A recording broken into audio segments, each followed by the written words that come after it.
আসসালামু আলাইকুম রহমতুল্লাহ বরকাত। আল্লাহ রাব্বুল আলামিন যাকাতের বিধানকে ফরজ করে দিয়েছেন এবং যাকাতের অর্থ ব্যয়ের জন্য তিনি 8টি খাতকে নির্ধারণ করেছেন। এই 8টি খাতের বাইরে যদি কেউ যাকাতের অর্থ দেয় তাহলে তার যাকাত আদায় হবে না। এখন প্রশ্ন হলো যে 8টি খাতের কোনো এক খাতে যদি কোনো ব্যক্তি যাকাতের সম্পূর্ণ অর্থ দিয়ে দেয় তাহলে সেক্ষেত্রে ওই ব্যক্তির যাকাত আদায় হবে কি হবে না? এক্ষেত্রে উত্তর হলো যে সে ব্যক্তির যাকাত আদায় হয়ে যাবে। উত্তম হলো 8টি খাতের প্রয়োজন ভেদে সবগুলো খাতেই শরিক হওয়া।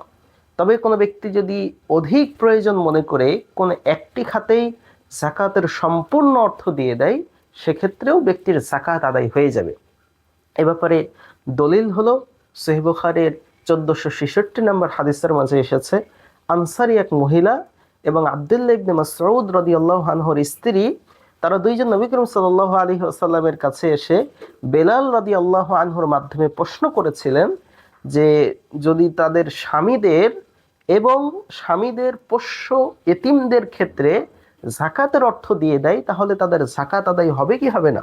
তখন নবী সাল্লাল্লাহু আলাইহি ওয়াসাল্লাম উত্তর দিয়েছিলেন, নাম, তাদের যাকাত আদায় হয়ে যাবে এবং তাদের জন্য ডবল নেকি রয়েছে, তাদের জন্য দ্বিগুণ নেকি রয়েছে। একটি হলো আজরুল করাবাতি, আত্মীয়তার সম্পর্ক রক্ষা করার নেকি, আরেকটি হলো আজরুস সাদাকাতি, যাকাত কিংবা সাদাকা আদায় করার নেকি।